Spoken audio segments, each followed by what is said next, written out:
Welcome everyone, you're watching David the Real Medvite, and I believe the video before this one, I hit 100 uploads, which is crazy. I just realized that I hit a nice little milestone, so I'm happy with that. And we're moving forward with more good content. There's going to be a lot more good stuff coming. But this video today, I'm going to be looking at the top 10 bad meme arguments against Orthodoxy. What do I mean by this? I'm talking about arguments that we regularly hear from, mostly 90% of the time we hear these arguments from Roman Catholics against Orthodoxy. And they're really bad arguments. They're laughable arguments. They're the kind of arguments that you look at them and the first natural thing you do is laugh. Just laugh at the stupidity of the people that even come up with this nonsense. And some of these are a bit obscure. You probably haven't heard of them often, but some of them come up all the time. And there's two purposes for this video, really. Number one is, just giving a simple refutation, but also to really make fun of the people that come up with stupidity like this. And if you're gonna tone signal me, don't bother. Go read the church fathers. They do this all the time. They make fun of heretics. They make fun of stupid arguments and stupid people all the time in pretty much all of their writings. So don't give me any of that. But that doesn't mean that we can act like jackasses. Obviously, some people think that way, and that's also just as stupid. We can't just act like jackasses to people and call them heretics. Like, you can't do that, obviously. But that also doesn't mean that we tone police people. But before I start, I want to also talk about two things. Number one, the apologists that come up with some of these arguments, right? So shout outs to Reason and Theology, because they make these arguments. Eric Ibarra, right? He makes a lot of these stupid arguments. Michael Lofton promotes a lot of these stupid arguments. Most Holy Family Basketball Court makes these arguments as well. Taylor Marshall, Timothy Flanders, right, the ecumenist guy, who claims to be Orthodox before becoming Roman Catholic, which, by the way, he never was Orthodox. Don't forget, small thing to note. These people make these arguments. They don't see anything wrong with them. And there's a common spirit behind all of these arguments that you will see them. And the common spirit behind them is laziness. These are lazy arguments. These are the kinds of arguments that a lot of people these days, they are looking for easy answers. They're looking for the easy way out. They look at complex worldviews and they just look at them and they say, okay, this 2,000-year-old complex worldview, how can I refute it with like a 2-minute video? How can I refute it with like just like 2 paragraphs or something like that? Obviously, you can't do that. These things take effort. However, we're so used to easy things, and that's what people want. That's what a lot of coping Roman Catholics want. They resort to these laughably stupid arguments that we are going to be looking at right now.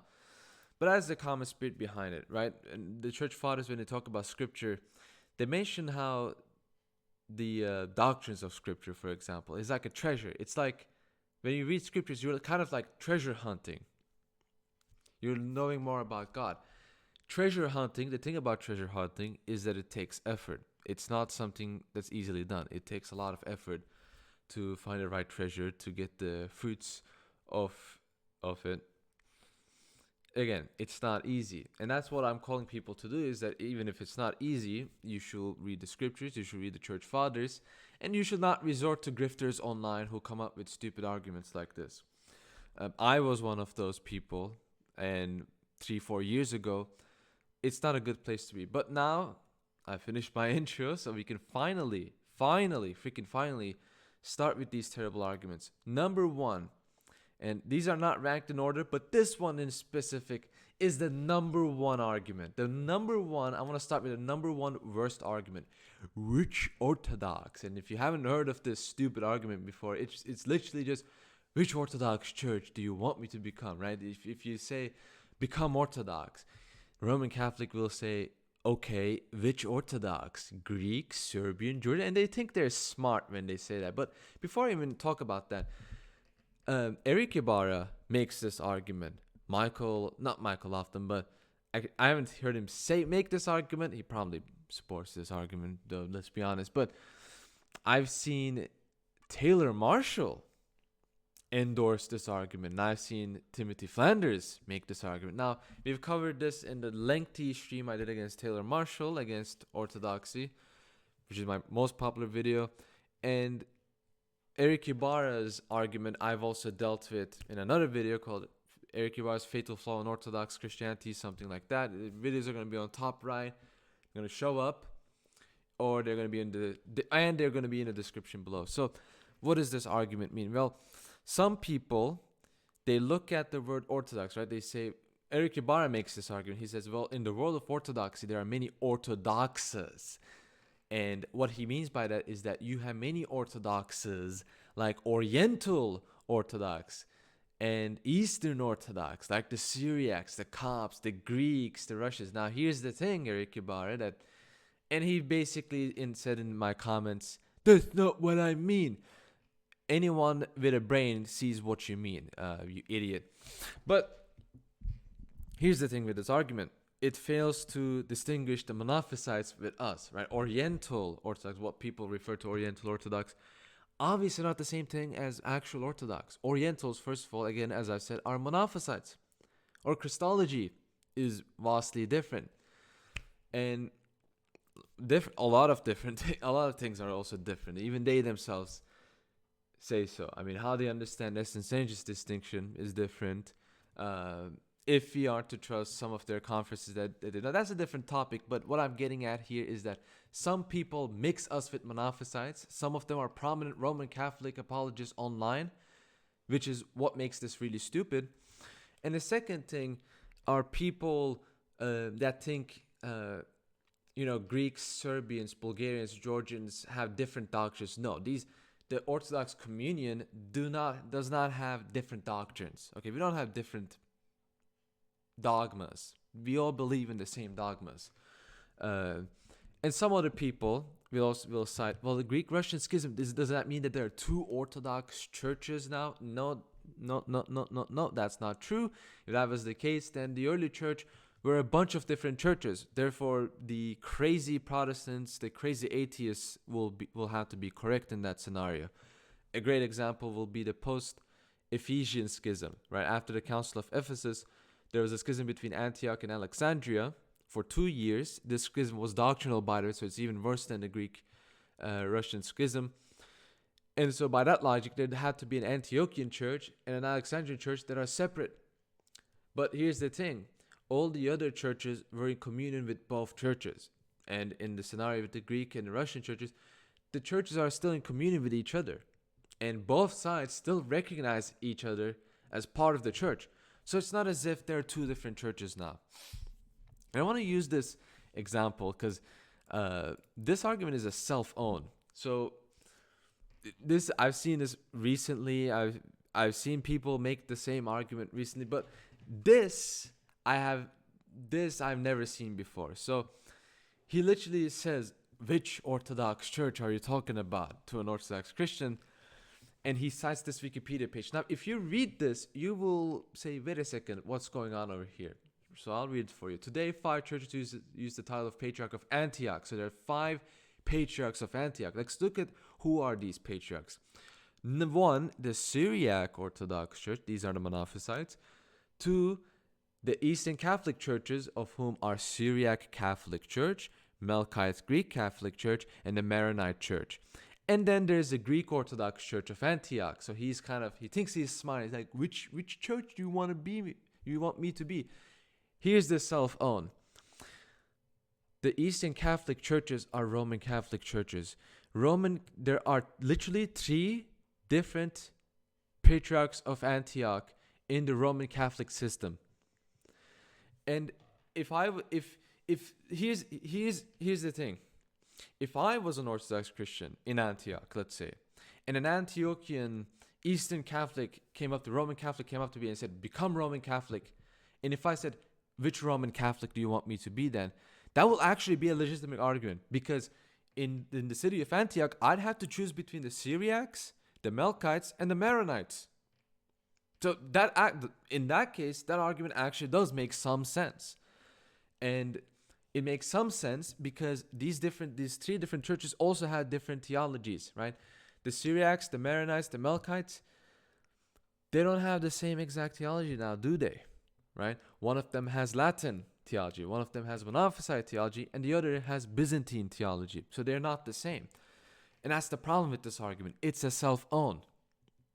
If you use this argument against the Roman Catholic, the Roman Catholic will be the one refuted, not the Orthodox. Moving on, let's move on with the second argument. KGB bishops. Oh, we hear this a lot as well. This is, especially with the crazy ones, the crazy Catholics, Protestants, right? Enemies of Orthodoxy make this argument all the time. They will say, oh, during the Soviet era, 80% of Russian bishops were KGB. And they make that argument. And the best answer to this is just ask them, okay, and that's the best answer, right? Because here's the thing. What are they trying to go with this? Are they trying to say, well, you had a bad period in your 2,000-year history? Is that the argument? Or is there something more? Well, here's the thing. If they try to make it something more than that, they will actually have to be Donatists. Why? They have to be Donatists because if they, for example, said, oh, KGB bishops disprove Orthodoxy. Okay, how do they? Well, most of your bishops were KGB. Okay, what does that mean? Russian church, for example, in the case of the Russian church, not Orthodox in general, obviously, but they will have to say, they will have to reply if they want to make this argument. Well, majority of your bishops were basically heretical, not even Orthodox. They're KGB agents. They're pretending to be Orthodox. They're not real bishops. Now, wait a second. Which was the heresy that said that the sins of an individual clergy, whether this is a priest, a deacon, a bishop, ipso facto excommunicates you from the church? Which heresy states this? Donatism, obviously. Donatism makes this very mistake. And you will have to make a Donatist argument to try to argue that we're a false church. Now, here's another factor I want to mention, and I talked about this in the previous video on my thoughts on Pope Francis. If you have two different institutions, and one of them is a centralized one, the other is a decentralized one, which is the easier to subvert? Obviously, the centralized one. In the decentralized structure, you have to subvert multiple different people. In the centralized structure, you only need one guy. You put one guy in your pocket, the entire system is yours, baby. And that's what's happening to the Roman Catholic world. So, yes, what if the Russian church was 80% KGB? What does that mean? It means absolutely nothing. Just like how it means absolutely nothing today that most bishops were Arians before the Council of Nicaea. And a lot of bishops were still Arians after the Council of Nicaea.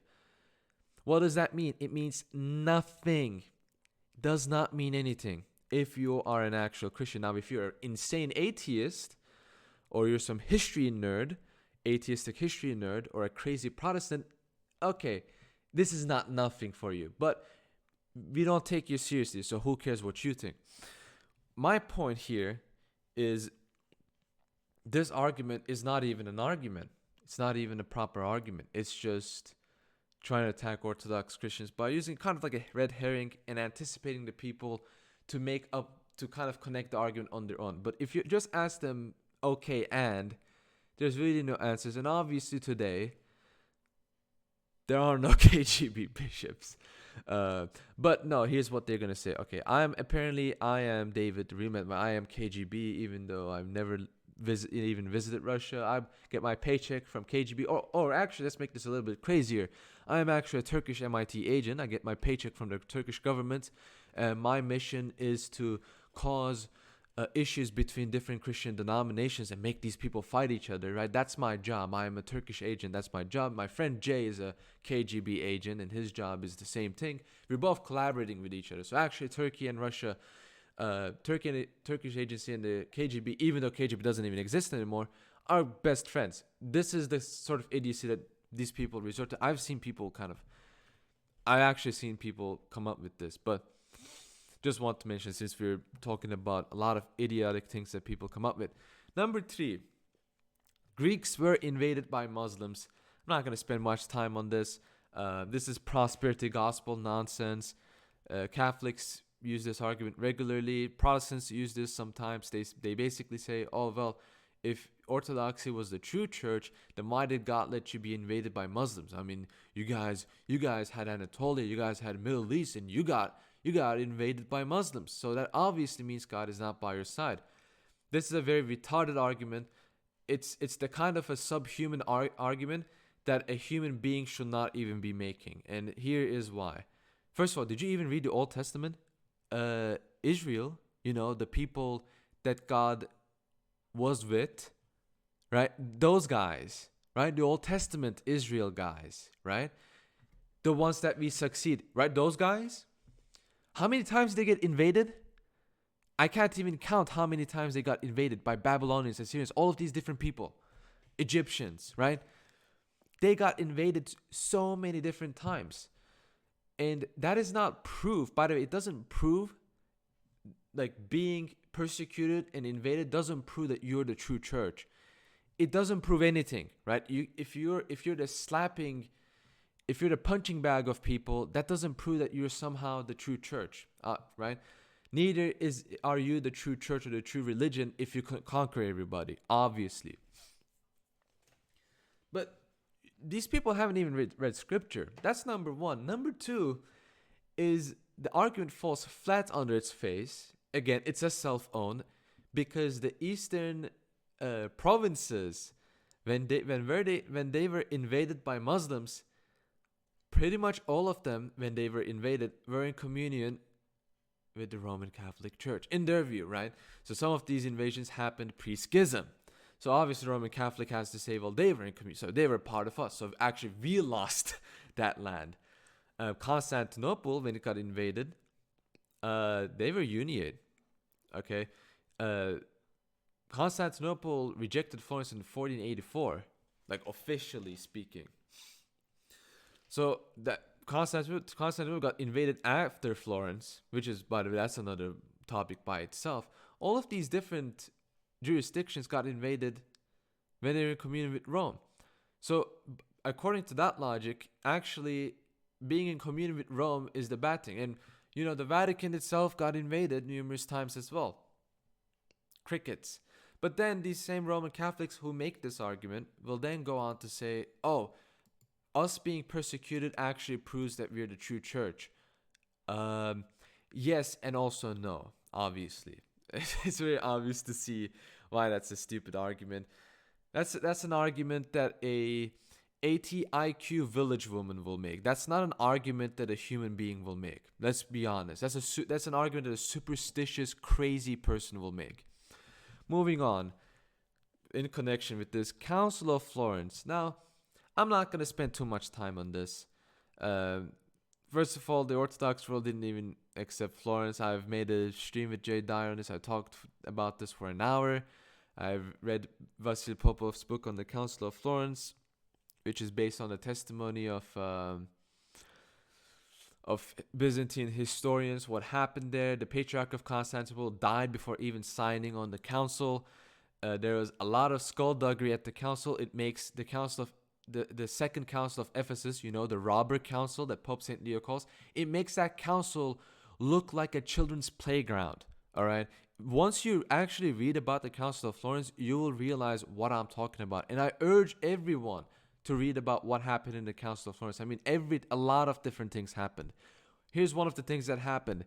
Greek bishops did something that Rome did not like. By the way, this council happened in Florence, right? And, Greek bishops, they couldn't grow food out of their butt. They relied, and this was an agreement that they reached with Rome before coming to Italy, is, you kind of have to feed us, otherwise we're going to die here. So you have to feed us, right? Every time the Greek bishops did something Rome did not like in that council, you know what the Pope did? He cut their pay. I'm going to pay you, I was supposed to pay you monthly, but actually I'll pay you 3 months later. How about that? Until you admit the filioque is right, obviously. This regularly happened in the council to the point where bishops had to sell whatever they had with them in order to stay alive. A council that resorts to these techniques, these tactics, is obviously not a true council. Now, this doesn't mean that every ecumenical council was perfectly squeaky clean. There's a distinction between like not being squeaky clean and just being outright demonic. And Council of Florence definitely matches up with that second rank. Again, I've done a stream with Jay. If you want to check that out, feel free to check it. It's just an hour. The video is 2 hours, but the first half of that video is entirely based on the Council of Florence. It's not going to take too much of your time. I plan to make a video on Council of Florence myself in the future, kind of go over it even more. But this is a really bad argument. Okay, once you actually look into this, there's no way you can say that the Council of Florence is actually an ecumenical council. It does not have the spirit of Christianity. It doesn't have the Holy Spirit in it. It's very evident. This is an argument we see that most holy basketball court constantly uses. Gregory Palamas was a Hindu. Okay, why is he a Hindu? Well, because they will say Palamism, essence energies distinction. They gaze at their navels. They do some navel gazing. Now, I believe Cosmas, a traveler of the name of Cosmas who traveled to India, this is pre-schism, writes of hesycasts, right, in India. And Father Moody in Jay's stream made a very interesting point. He basically said a lot of these Indian doctrines were doctrines that they aped from Christians. And a lot of the St. Thomas Christians will themselves argue that for you. And, some of those Christians, are in communion with Rome. And they have been in communion with Rome for a pretty long time. So even if you're a sedevacantist or a sneedvacantist, whatever you want to call that, even if you're a sedevacantist, that is a self-own. Again, it's a self-own. There's a consistent theme. All of these arguments are self-owns, right? When you actually dig deeper into this. So that's one thing. Number two, let's say that there is a small similarity that hesychasm shares with what Hindus do. Let's say that there is that. Okay. If you actually want to, want the logical conclusion of that will mean perennialism. Why? Why perennialism? If some atheist came up to you and said, well, you guys believe in God and these Hindus believe in God, therefore you guys are the same, what are you going to say to that guy? You're going to call that guy an idiot. But then you said, but wait a second, you're attacking these Orthodox Christians for doing this one thing that Hindus apparently also do. Yet when I make the same argument against you, you call me an idiot. Actually, you are the idiot. You're a hypocrite. That guy will be 100% correct. So it doesn't even logically follow. It's a very bad argument. The last thing I want to say is that they're going to accuse St. Gregory of Palamas of Hinduism. He literally doesn't say anything different from the pre-schism Greek fathers. You look at St. Basil the Great, you look at St. Gregory the Theologian, St. Gregory of Nyssa, St. John of Damascus, St. Maximus the Confessor, St. Cyril of Alexandria. Let's go even back. St. Justin Martyr. Let's go even further back. The New Testament, St. Paul. You don't like that? Let's go even a little bit further back. Wisdom of Solomon. All of these things talk about the doctrine of energies. St. Gregory of Palamas didn't come up with this. He didn't just, divine, I had this vision of God and he said that I can know God by his energies. That's not St. Gregory of Palamas. That's Faustina Kowalska, which I'm not kidding, by the way. Faustina Kowalska literally had a vision like that. I'm straight up not even joking. Maybe I'll cover this in another video, perhaps. But St. Gregory of Palamas didn't come up with this whole stuff of his own. Okay, this was already present in Christianity. Anyone that actually does serious inquiry into apostolic Christianity will know this. So again, another self-own, another very bad argument. Let's move on to the next bad argument. Oh, this one, I'm pretty sure 95% of you have not seen this argument. I can assure you, I have actually seen this argument voiced by numerous people unironically. I made sure that it was unironic when they made this. And I've seen popular accounts from Twitter. There's some people, Orthodox Twitter, shout outs to you guys. I'm sorry that I'm banned, but shout outs to you guys. Those people will know the kinds of people that I'm talking about. I've genuinely seen people. I've really seen people that make this argument unironically. Now, again, thankfully, this is not that much of a popular argument. But there's two types of this argument. Number one type is the very bad one, very crazy one. People that literally straight up believe Orthodoxy was invented in some Parisian cafe in 1920s. They're really, again, there are people that actually believe in this. That's why I'm mentioning this. I didn't come up with this out of my bum. But these people will say, oh, these people came up and they came up with Eastern Orthodoxy. I'm serious. There really are people that believe this. That's the very crazy, really idiotic one. The second one is just as idiotic, but on the surface, it seems a bit respectable. Only a little bit.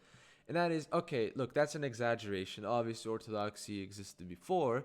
But here's the point. All of these stuffs that you guys talk about, essence, energies, distinction, all of these kinds of things, uncreated grace, theosis, that stuff was cooked up in 1920s in Paris. It's the Paris school. You guys are basically regurgitating all of this stuff. No, we are not, as I mentioned before. Various different Orthodox saints, pre-schism, have been saying the same things that we are saying right now. They have been advocating theosis. They've been talking about essence, energies, distinction. They've been emphasizing the very same things that I have been emphasizing on this channel for a year now. So no, Saint Basil the Great was not a Parisian in the 1920s. Okay, he was a Turk in the 4th century. I'm kidding. He wasn't a Turk, obviously, but he was an Anatolian in the 4th century, right? Saint Gregory of Nyssa, likewise. Saint Gregory the Theologian, likewise. They are Cappadocians. They did not exist in the 20th century. Wisdom of Solomon did not exist in the 20th century. As in, it didn't come into existence in the 20th century, right? Here is a doozy. We hear this consistently by these people. Orthodoxy is just a bunch of national churches. And they're drawn from, it's just national churches. There's another thing that I want to add is that kind of like these people basically say, all Orthodoxy it's just an ethnic faith. At the end of the day, it's just an ethnic faith. The real Orthodox Christians are the grandnannies that go to church and they don't even know about any of this stuff. Now, with all due respect to those old ladies and old dudes who allegedly consistently have been going to church for 20-30 years, which is by the way is a pretty huge claim. I mean, I'm not saying they don't exist. I've met these kinds of people in my life. I mean, I don't deny that these kinds of people exist, but do you really want to define a religion by like 70-year-old people that really don't have that much of a, which by the way, actually those people do know a lot of stuff that even we don't know. So that's another thing that I want to talk about. These people don't just go to church and then go do whatever they want to do. These people do take their faith quite seriously. We take it seriously in our own ways, right? We have certain things that they didn't have back then, is what I'm saying. That's number one. So, I mean, this idea of this pious grandma who's actually ignorant of all of these things, that's a caricature. It maybe exists in the Roman Catholic Church, maybe. In the Orthodox Church, some might exist, yes, but it's at the end of the day, it's a caricature, and it's a very dishonest caricature. That's, again, I want to mention that. But the irony here is that a lot of these people who make this very argument, when they see, for example, a white person in America, they convert to Orthodoxy, they say, you're a LARPer, you're not an ethnic. Now, wait a second. I thought you said Orthodoxy is an ethnic religion, that's why it's not true. But when you see these non-ethnics converting to Orthodoxy, suddenly they can't do that. Why? That's another thing. And number three, nowhere in Orthodoxy do you see in Dogmas that this is the fate of the Greeks, the Russians, the Bulgarians. No, nowhere does it say that. This is a very stupid argument. It can be used for anyone else. I mean, you can use it against Muslims. You can use it against Roman Catholics. You can use it against Protestants. It's a very genuinely bad argument. That should not even be respected. But you see this so many different times. I genuinely cannot understand how people even think this is a convincing argument. Moving on. Divorce and contraception. Now, I've dealt with this in detail in the stream I did with Sneck and Lewis on Taylor Marshall and Timothy Flanagan's Lies Against Orthodoxy, right? This is one of the things that we covered in that stream, so I'm not going to spend too much time on this. But the first thing I'm gonna give you a TLDR, a simplification of this. First of all, contraception. Roman Catholics have contraception; they call it NFP. Divorce. Roman Catholics have divorce; they call it annulment. That's no okay. Now you can say, but annulment is legitimate. No. That's a very stupid argument. It's a divorce. You just call it annulment. And if you follow your system logically, it's very easy to see how stupid this is. Okay. Now here's the thing with annulment. What does it mean? Annulment means it's a recognition of a supposed marriage that actually never even existed, right? It's basically saying this marriage didn't even happen, right? You just pretended you were in a marriage, but you recognize it now that this marriage didn't even properly happen, and therefore it's annulled. Now, here's the thing with this. Here's the problem with this issue. If annulment is possible, then you can never be certain that you're married, ever, because there's always the possibility that the marriage can be annulled. There's always the potential for it to be annulled, and because it has the potential to be annulled, you can never be certain that you're actually married. It doesn't take a 1000 IQ genius to realize this, okay? So it's actually quite a simple thing to understand. So that's the problem with annulment. Now, divorce, contraception. Here's the thing about this. The Orthodox Church allows this in oikonomia, in dispensation, you can say it in English. What does this mean? In extreme circumstances, the Orthodox Church condescends to the weakness of man, right? What does Christ say to the Pharisees? Moses permitted divorce to you, but in the beginning it was not so, right? And this idea of oikonomia, some of these people will say, oh, this dispensation, this oikonomia stuff, you guys came up with this stuff. Again, you don't even need to look at the New Testament. Straight up go to the book of 4 Kingdoms or 2 Kings 5, chapter 5. Let me make sure. Yeah, 2 Kings chapter 5. Read 2 Kings chapter 5. 2 Kings chapter 5 is about dispensation. It's about oikonomia. Okay, read the entire thing and then come back to me. And then try to say oikonomia is a made up orthodoxy. No, it's not made up. It's even in the Old Testament, dude.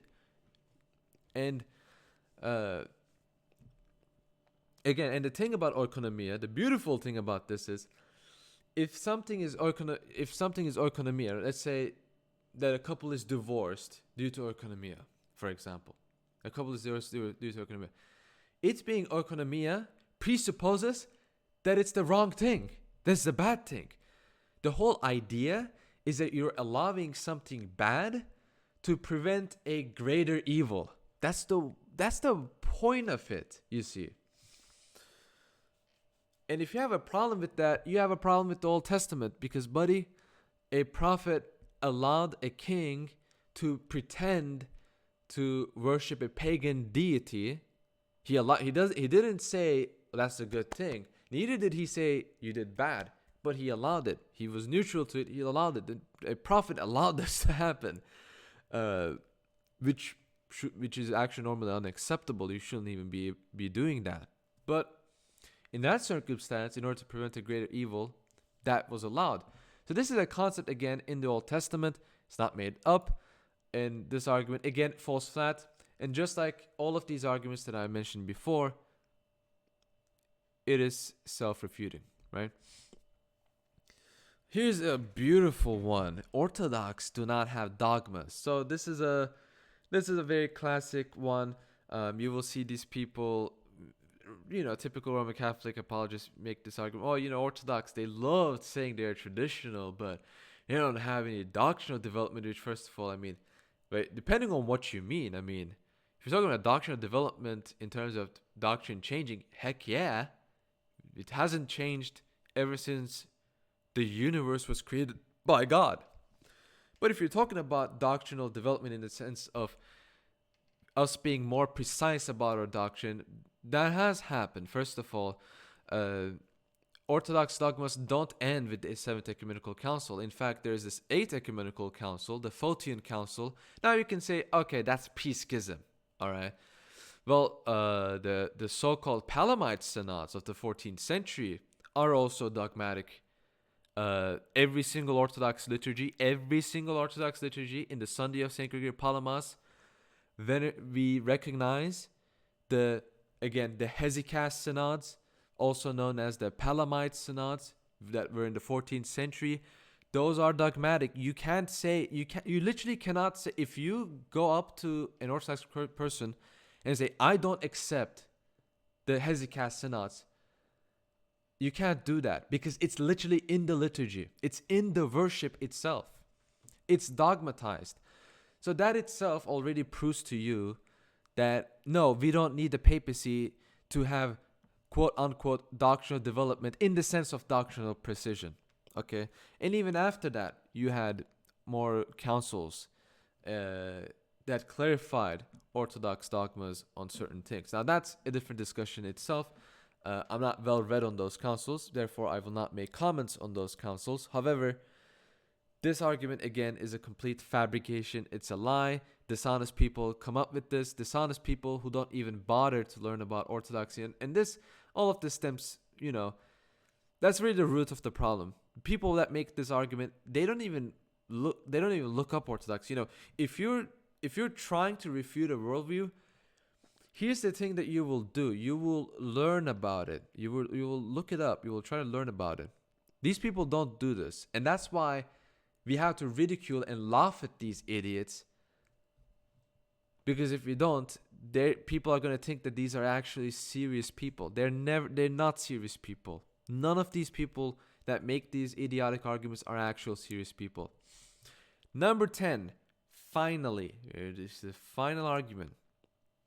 And again, just like other ones, this is also just as stupid. You occasionally hear this, but they will usually make this argument in passing. It's this kind of like West versus East thing. And they will say, the East historically had more heresies than the West. Now, this argument, when I heard this for the first time, the first argument that seemingly has nothing to do with this, but I think has a lot of things to do with this, is this argument that I hear from TERFs, for example, a lot of the times, right? TERF means trans-exclusionary radical feminist. Men are bad because, feminists in general, but men are bad because men own porn companies, right? Men own porn companies. Therefore, men are the bad guys, right? Women, we are the victims of men. Men own porn companies. They're the ones who, quote unquote, employ. In reality, they traffic these porn stars, these innocent women.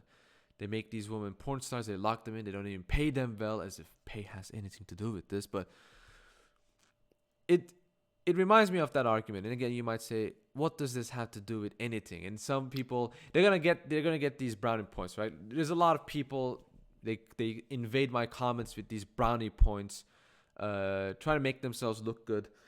They're only kidding themselves. Look, God is watching you.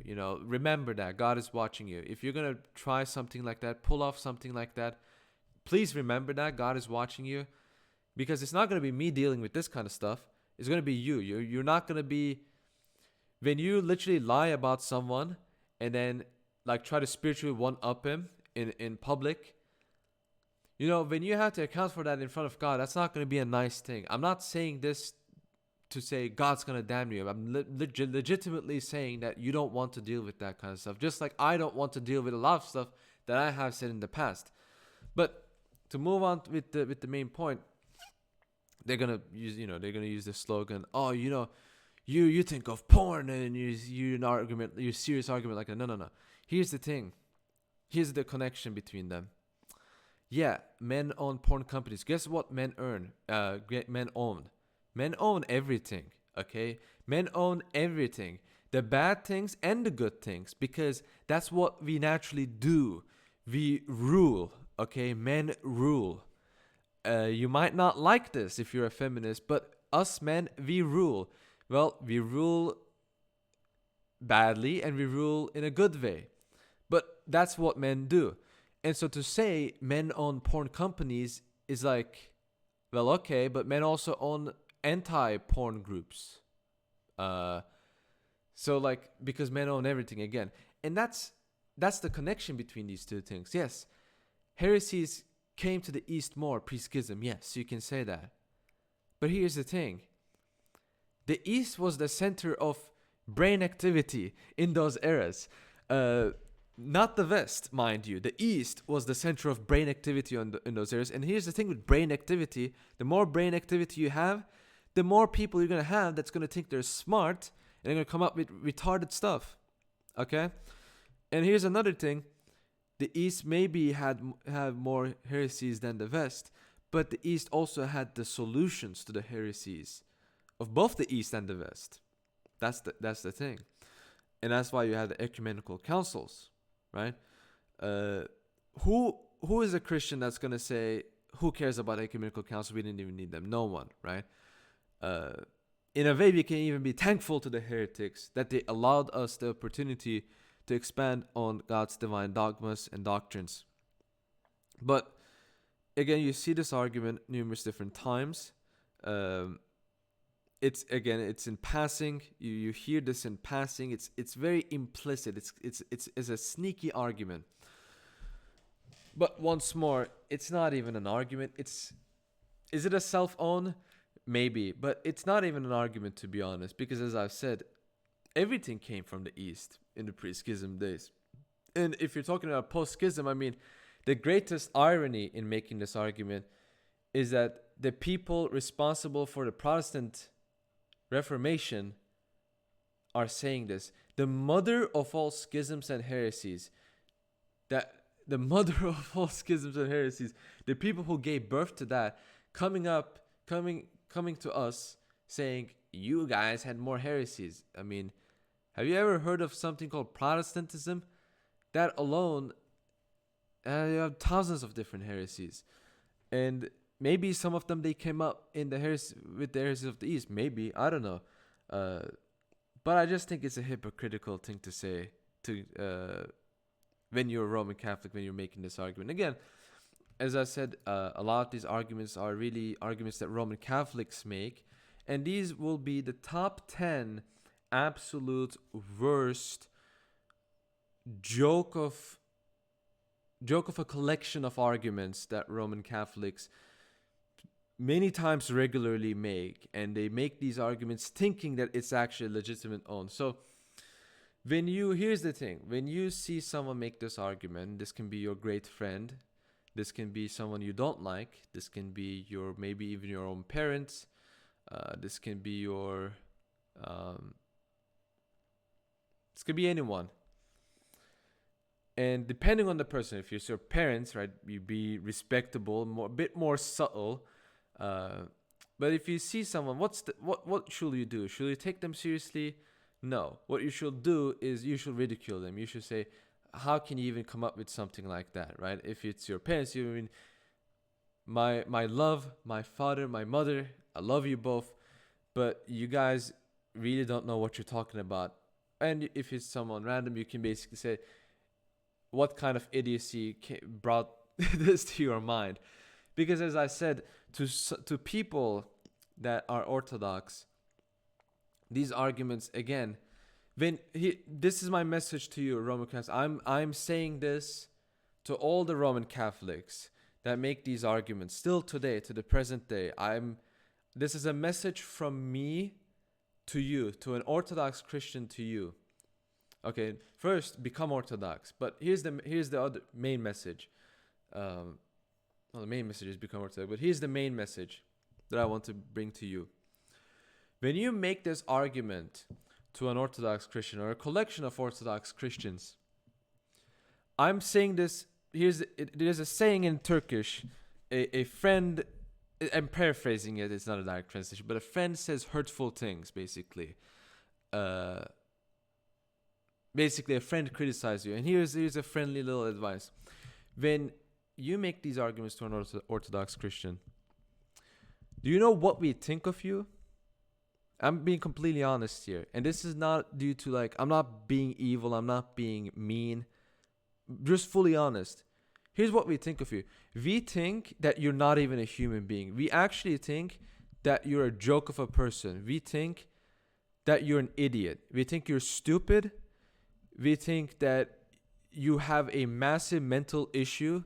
We sometimes even think that you're mentally deranged. That's what we think of you. And when you hear this, you might get angry at us. You might think that we're mean. You might think that we're evil. You might think that we're demonic. But one day you will understand. One day you will, because remember the stupid arguments against Roman Catholicism that Protestants make, right? You guys worship Mary, or the public school system, right? All of these arguments that the public school system makes against Roman Catholicism, which is really an attack on traditional Christianity in its essence. You know, don't you get frustrated at the lies that these people make up against you? Well, naturally you do. What do you think about those people? You think they're liars. You think they're evil people. You think they're less than human beings. But when you make those arguments, what do you think that we think of you? Well, likewise, we think of you as stupid people. Likewise. So when you think of that, so in reality, you're really no different than the public school atheist teacher who is lying about Roman Catholicism. Right? You're no different than that. You're no different than that crazy atheist that you debate on Discord server who lies about Christianity. You're no different than that LGBTQ so-called Christian who claims Christianity is pro-homo. You're really no different than those people when you make these stupid arguments. And that's why this is a friendly advice. Please stop being like this and actually take us seriously. I'm not saying please take us seriously. I'm demanding you to take us seriously, because one day you're going to have to take us seriously. Whether it's going to be in this life or whether you're going to face God face to face. One day you're going to have to take us seriously, and I don't want you to take us seriously when it's too late. I want you to take us seriously. I'm not saying I'm going to take you seriously when you become Orthodox. I mean, you know, in a sense I am, but I'm not asking you from that. I'm asking, a little bit more effort, spend a little more time, learn a little bit more about us.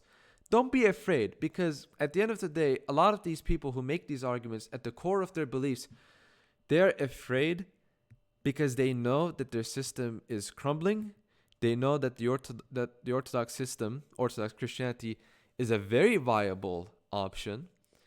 And they have this little fear that they have in the back of their mind, that maybe this actually is the correct system. And they're running away from it, because they know that the moment that they stop running away from it, they know that they might embrace it. And a lot of these people are scared of that. How do I know this? I've experienced this numerous times, buddy. Whoever smelt it dealt it kind of a situation. I mean, I had this experience with numerous belief systems that I held in my lifetime. But eventually you have to say, okay, I'm going to face these guys. I'm going to face these guys honestly. And if you're really wrong, you can refute us so easily if we are really wrong. But here's the thing, we're not wrong, we're correct. That's why a lot of these people resort to this. But that's what I wanted to finish my video with. It's been a bit long, nearly 50 minutes. Hopefully you enjoyed listening to me calling these people idiots. Again, if you're a piety signaler, you probably didn't even watch this video. You probably watched the first 5 minutes and you just decided to say, okay, I have the right to comment, and I'm gonna be like, this guy's a meanie. You should follow the proper Orthodox authorities like Lazar Puhalo. You should listen to him. Right, you're not welcome here. I don't care what you think, because you haven't read a single patristic work. It's very obvious that you haven't.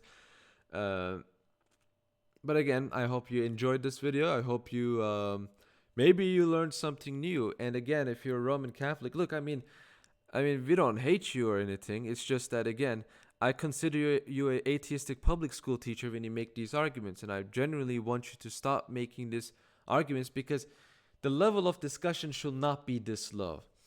And what also irks me about these kinds of people is that these are the same people that want you to be charitable. They want you to be charitable. They want you to be nice. Hell no, I'm not going to be nice to you. If you make these stupid arguments, I'm going to disrespect you all the time. I'm not going to stop doing that, because this is no different. Again, this is no different than saying 2 + 2 = 5. There are some things that are wrong, but you still respect them because you can kind of see the logical process behind it. And then there are some things that are so disgustingly wrong that for a normal person should give a visceral reaction. And we see this throughout the Gospels. So again, thank you all for watching this. I hope you enjoyed this little video I made. And I'll see you guys in the next video. God be with you all. Goodbye.